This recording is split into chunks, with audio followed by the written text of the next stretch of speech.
Direction maintenant Ribou, où se déroule en ce moment l'Open Tennis du TCC, tournoi avec vraiment un joli tableau, 6 joueurs classés parmi les 100 meilleurs Français sur la terre battue, un tournoi qui approche les 200 participants, et plus on avance dans la compétition, plus les matchs deviennent spectaculaires.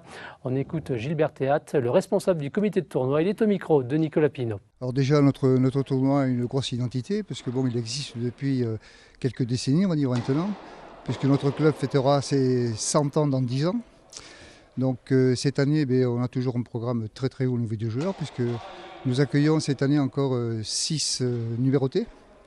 Donc avec le numéro 30 qui est Gleb Sakharov. Ensuite nous avons Roche-Sébastien, numéro 65. On a Force Maxime, qui a gagné le tournoi en 2014. Et Gleb, par contre, Gleb Sakharov, elle va gagner en 2009. Après nous avons Stouff Vincent, et le dernier c'est Quinquino. Donc 3 numérotés qui font partie quand même du haut du pavé français au niveau du tennis et qui sont dans la région des joueurs appréciés et reconnus pour des garçons de grosse qualité tennistique. Justement, ces top 100, ils sont déjà rentrés dans la compétition ou ils rentrent un petit peu plus tard de par leur classement? Alors de par leur classement, bien sûr, on ne dit pas qu'ils sont privilégiés, mais c'est eux qui vont rentrer les derniers. Donc ils vont rentrer en quart de finale. Donc les quarts de finale auront lieu samedi matin. Et donc là, à partir de samedi matin, ils vont s'exprimer sur la terre battue du TC Cholet en espérant qu'ils nous procurent de belles parties et qu'ils soient accrochés par des joueurs qui ont envie de parfait, comme on dit.